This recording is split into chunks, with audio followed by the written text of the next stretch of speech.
ಎಲ್ಲರಿಗೂ ನಮಸ್ಕಾರ. ಇದು ನಮ್ಮ ಇಲಾಖೆಯನ್ನು ಹೆಚ್ಚು ಜನಸ್ನೇಹಿಯಾಗಿಸುವ ನಿಟ್ಟಿನಲ್ಲಿ ನಮ್ಮ ಪ್ರಯತ್ನ. ಕರ್ನಾಟಕ ಸರ್ಕಾರ ನೋಂದಣಿ ಮತ್ತು ಮುದ್ರಾಂಕ ಇಲಾಖೆಯ ಪ್ರಸ್ತುತಿ ಕಾವೇರಿ 2 ತಂತ್ರಾಂಶ ವ್ಯವಸ್ಥೆಯಲ್ಲಿ ಜನರಲ್ ಪವರ್ ಆಫ್ ಅಟಾರ್ನಿ ದಸ್ತಾವೇಜುಗಳ ನೋಂದಣಿ ಸಂಬಂಧ ಡಾಟಾ ನಮೂದು ಮಾಡುವ ವಿಧಾನವನ್ನು ತಿಳಿಸುವ ವಿಡಿಯೋ ತುಣುಕಿಗೆ ನಿಮ್ಮೆಲ್ಲರಿಗೂ ಸುಸ್ವಾಗತ. ಹಾಗಿದ್ರೆ ಬನ್ನಿ ತಂತ್ರಾಂಶದ ಒಳ ಹೋಗಿ ಈ ವಿಷಯವನ್ನ ಅರ್ಥೈಸಿಕೊಳ್ಳೋಣ. ನೀವೀಗ ಬಳಕೆದಾರರ ಮುಖಪುಟವನ್ನ ಗಮನಿಸ್ತಿದ್ದೀರಿ. ಇಲ್ಲಿ ಸ್ಟಾರ್ಟ್ ನ್ಯೂ ಅಪ್ಲಿಕೇಶನ್ ಅಂತ ಇದೆ, ಅದನ್ನ ಕ್ಲಿಕ್ ಮಾಡ್ತಾ ಇದ್ದೀನಿ. ನಂತರ ಒಂದು ಮಾಹಿತಿ ಬರುತ್ತೆ, ಇದನ್ನ ಪೂರ್ಣವಾಗಿ ಓದ್ಕೊಂಡು ಕಂಟಿನ್ಯೂ ಬಟನ್ ಅನ್ನ ಕ್ಲಿಕ್ ಮಾಡಿ. ಆ ನಂತರ ನೇಚರ್ ಆಫ್ ಡಾಕ್ಯುಮೆಂಟ್ ಅಲ್ಲಿ ಪವರ್ ಆಫ್ ಅಟಾರ್ನಿ ಅಂತ ಇದೆ, ಅದನ್ನ ಆಯ್ಕೆ ಮಾಡ್ಕೊಳ್ಳಿ. ನಂತರ ಪವರ್ ಆಫ್ ಅಟಾರ್ನಿ ಅಂತ ಹೇಳಿ ಆರ್ಟಿಕಲ್ ಇದೆ, ಅದನ್ನ ಆಯ್ಕೆ ಮಾಡ್ಕೊಳ್ಳಿ. ಸಬ್ ಆರ್ಟಿಕಲ್ ನಲ್ಲಿ 41EB1 when given to father, mother, wife, husband, son and daughter, ಈ ಆರ್ಟಿಕಲ್ ನ ಸಂಬಂಧ ನಾನು ನಿಮ್ಗೆ ಯಾವ ರೀತಿ ಡೇಟಾ ನಮೂದು ಮಾಡಬೇಕು ಅನ್ನೋದನ್ನ ತಿಳಿಸ್ಕೊಡ್ತೀನಿ. ಇದೊಂದು ಬುಕ್ 4 ಡಾಕ್ಯುಮೆಂಟ್ ಆಗಿರೋದ್ರಿಂದ ಇಲ್ಲಿ ಅಗ್ರಿಕಲ್ಚರ್, ನಾನ್ ಅಗ್ರಿಕಲ್ಚರ್ ಬಂದಿಲ್ಲ, ಹೀಗಾಗಿ ಮಿಸ್ಲೇನಿಯಸ್ ಅಂತ ಹೇಳಿ ಬಂದಿದೆ. ನಾನು ಕ್ಲಿಕ್ ಮಾಡ್ತಾ ಇದ್ದೀನಿ. ಇಲ್ಲಿ GPA ಅನ್ನ ಯಾರಿಗೆ ಕೊಡ್ತಾ ಇದ್ದೀರಿ ಅಂತ ಬರೀರಿ. ಆ ನಂತರ ಸೇವ್ ಅಂಡ್ ಕಂಟಿನ್ಯೂ ಬಟನ್ ಅನ್ನ ಕ್ಲಿಕ್ ಮಾಡ್ತಾ ಇದ್ದೀನಿ. ಮತ್ತೆ ಒಂದು ಸಂಕ್ಷಿಪ್ತ ಮಾಹಿತಿ ಸಿಕ್ಕಿದೆ ನಿಮಗೆ, ಅದನ್ನ ಗಮನಿಸಿಕೊಂಡು ಸೇವ್ ಅಂಡ್ ಕಂಟಿನ್ಯೂ ಅನ್ನ ಕ್ಲಿಕ್ ಮಾಡಿ. ಈಗ ಎಕ್ಸಿಕ್ಯೂಟೆಂಟ್ ವಿವರವನ್ನ ಭರ್ತಿ ಮಾಡುವಂತಹ ಪರದೆ ನಿಮಗೆ ಕಾಣಿಸ್ತಾ ಇದೆ. ಇಲ್ಲಿ ಎಕ್ಸಿಕ್ಯೂಟೆಂಟ್ 1 ನ ವಿವರಗಳನ್ನ ಭರ್ತಿ ಮಾಡ್ತಾ ಇದ್ದೀನಿ. ಭರ್ತಿ ಮಾಡಿ ಸೇವ್ ಎಕ್ಸಿಕ್ಯೂಟೆಂಟ್ 1 ಅನ್ನ ಕ್ಲಿಕ್ ಮಾಡಿದ್ದೀನಿ. ಅದಾದ ನಂತರ ಎಕ್ಸಿಕ್ಯೂಟೆಂಟ್ 2 ನ ವಿವರವನ್ನ ಭರ್ತಿ ಮಾಡ್ತಾ ಇದ್ದೀನಿ. ನಾನಿಲ್ಲಿ ಎಕ್ಸಿಕ್ಯೂಟೆಂಟ್ 2 ಅನ್ನ ಕ್ಲೈಮೆಂಟ್ ಅಂತ ಹೇಳಿ ಸೆಲೆಕ್ಟ್ ಮಾಡ್ತಾ ಇದ್ದೀನಿ. ಈಗ ಎಕ್ಸಿಕ್ಯೂಟೆಂಟ್ 2 ನ ವಿವರವನ್ನ ಭರ್ತಿ ಮಾಡಿದ್ದೀನಿ. ಎಕ್ಸಿಕ್ಯೂಟೆಂಟ್ 2 ನ ವಿವರವನ್ನ ಸೇವ್ ಮಾಡ್ತಾ ಇದ್ದೀನಿ. ನಂತರ ಮೂವ್ ಟು ಪ್ರೆಸೆಂಟರ್ ಬಟನ್ ಅನ್ನ ಕ್ಲಿಕ್ ಮಾಡ್ತಾ ಇದ್ದೀನಿ. ಆ ನಂತರ ಇಲ್ಲಿ ಪ್ರೆಸೆಂಟರ್ ಯಾರು ಅನ್ನೋದನ್ನ ಆಯ್ಕೆ ಮಾಡ್ಕೊಳ್ಬೇಕು. ಕ್ಲಿಕ್ ಪ್ರೆಸೆಂಟರ್ ಬಟನ್ ಅನ್ನ ಕ್ಲಿಕ್ ಮಾಡ್ತಾ ಇದ್ದೀನಿ. ಇಬ್ಬರು ಐಡೆಂಟಿಫೈಯರ್ ನ ವಿವರವನ್ನ ನಮೂದು ಮಾಡಬೇಕಾಗತ್ತೆ, ನಮೂದು ಮಾಡ್ತಾ ಇದ್ದೀನಿ.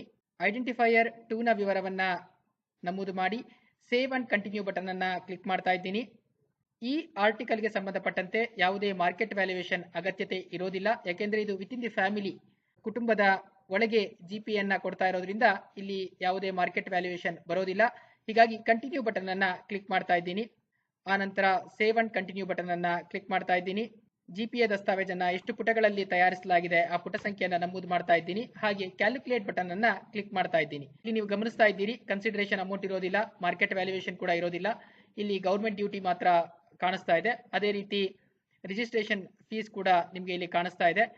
ಇಲ್ಲಿ ಯಾವುದೇ ಮ್ಯೂಟೇಷನ್ ಫೀಸ್ ಇರೋದಿಲ್ಲ ಈ ದಸ್ತಾವೇಜಿಗೆ. ಹಾಗೆ ಸ್ಕ್ಯಾನಿಂಗ್ ಫೀಸ್ ಬಂದಿದೆ. ಒಟ್ಟು 475 ರೂಪಾಯಿಗಳು ಈ GPA ದಸ್ತಾವೇಜಿಗೆ ಸಂಬಂಧಪಟ್ಟಂತೆ ನೀವು ಸರ್ಕಾರಕ್ಕೆ ಜಮಾ ಮಾಡಬೇಕಾಗುತ್ತೆ. ಸೇವ್ ಅಂಡ್ ಕಂಟಿನ್ಯೂ ಬಟನ್ ಅನ್ನ ಕ್ಲಿಕ್ ಮಾಡ್ತಾ ಇದ್ದೀನಿ. ನೀವೀಗ ಗಮನಿಸ್ತಾ ಇದ್ದೀರಿ, ಈ ದಸ್ತಾವೇಜಿಗೆ ಸಂಬಂಧಪಟ್ಟಂತೆ ನೀವು ನಮೂದಿಸಲಾದ ಸಂಪೂರ್ಣ ಡೇಟಾದ ವಿವರವನ್ನ ನೋಡ್ತಾ ಇದ್ದೀರಿ. ಇದನ್ನ ಮತ್ತೊಮ್ಮೆ ಗಮನಿಸಿಕೊಂಡು ನೀವು ಈಗಾಗಲೇ ತಯಾರಿಸಿರುವಂತಹ GPA ದಸ್ತಾವೇಜನ್ನ 5 MB ಗೆ ಮೀರದಂತೆ ಸ್ಕ್ಯಾನ್ ಮಾಡಿ ಇಟ್ಕೊಂಡಿರಬೇಕು. ಅದನ್ನ ಈಗ ಇಲ್ಲಿ ಅಪ್ಲೋಡ್ ಮಾಡ್ತಾ ಇದ್ದೀನಿ. ಪಕ್ಷಗಾರರ ಗುರುತಿನ ಪುರಾವೆಗಳನ್ನ ಇಲ್ಲಿ ಅಪ್ಲೋಡ್ ಮಾಡಬೇಕಾಗತ್ತೆ. ಅದಾದ ನಂತರ ಎಕ್ಸಿಕ್ಯೂಷನ್ ಡೇಟ್ ಅನ್ನ ನಮೂದು ಮಾಡಬೇಕು. ಆ ನಂತರ ಉಪನೋಂದಣಾಧಿಕಾರಿ ಕಚೇರಿಯನ್ನ ಇಲ್ಲಿ ಆಯ್ಕೆ ಮಾಡ್ಕೊಳ್ಬೇಕಾಗತ್ತೆ. ಇತರೆ ದಸ್ತಾವೇಜುಗಳಲ್ಲಿ ನೀವು ಗಮನಿಸಿದಂತೆ ಕ್ರಯಪತ್ರ ಇರಬಹುದು, ದಾನಪತ್ರ ಇರಬಹುದು, ವಿಭಾಗ ಪತ್ರಗಳಿರ್ಬೋದು, ಆಯಾಯ ಸ್ವತ್ತಿಗೆ ಸಂಬಂಧಪಟ್ಟಂತೆ ಆ ಸ್ವತ್ತಿನ ಉಪನೋಂದಣಾಧಿಕಾರಿ ಕಚೇರಿಯ ವ್ಯಾಪ್ತಿಯಲ್ಲಿ ಇದ್ರೆ ಅದು ಉಪನೋಂದಣಾಧಿಕಾರಿ ಕಚೇರಿಯನ್ನ ಸ್ವಯಂ ಮಾಪನ ಮಾಡ್ಕೊಳ್ತಾ ಇತ್ತು. GPA ದಸ್ತಾವೇಜುಗಳನ್ನ ರಾಜ್ಯದ ಯಾವುದೇ ಉಪನೋಂದಣಾಧಿಕಾರಿ ಕಚೇರಿಯಲ್ಲಿ ಬೇಕಾದ್ರೆ ನೋಂದಾಯಿಸಿಕೊಳ್ಬೇಕಾಗಿರೋದ್ರಿಂದ ನಿಮಗೆ ರಾಜ್ಯದ ಎಲ್ಲ ಉಪನೋಂದಣಾಧಿಕಾರಿ ಕಚೇರಿಯ ಹೆಸರು ಇಲ್ಲಿ ಕಾಣಿಸ್ತಾ ಇದೆ. ಇಲ್ಲಿ ಪಕ್ಷಗಾರರಿಗೆ ಅನುಕೂಲಕರವಾಗಿರುವಂತಹ ಯಾವುದಾದ್ರೂ ಒಂದು ಉಪನೋಂದಣಾಧಿಕಾರಿ ಕಚೇರಿಯನ್ನ ಆಯ್ಕೆ ಮಾಡ್ಕೊಳ್ಬಹುದು. ನಂತರ IT ಆಕ್ಟ್ ನ ಕೆಳಗಡೆ 2 ಡಿಕ್ಲರೇಷನ್ಸ್ ಇದೆ. ಇದನ್ನ ಸಂಪೂರ್ಣವಾಗಿ ಓದಿ ಒಪ್ಪಿ ಅಗ್ರಿ ಅಂಡ್ ಸಬ್ಮಿಟ್ ಬಟನ್ ನ ಕ್ಲಿಕ್ ಮಾಡುವ ಮೂಲಕ ಕುಟುಂಬ ಸದಸ್ಯರ ಒಳಗೆ ನೀಡಲಾಗುವಂತಹ GPA ಯನ್ನ ಅಂದ್ರೆ ಜನರಲ್ ಪವರ್ ಆಫ್ ಅಟಾರ್ನಿಯನ್ನ ಯಾವ ರೀತಿ ಡೇಟಾ ನಮೂದು ಮಾಡಬೇಕು ಅನ್ನೋದನ್ನ ಈ ವಿಡಿಯೋ ತುಣುಕಿನಲ್ಲಿ ತಿಳಿಸಿಕೊಡುವಂತಹ ಪ್ರಯತ್ನ ಮಾಡಿದ್ದೇವೆ. ಎಲ್ಲರಿಗೂ ಧನ್ಯವಾದಗಳು.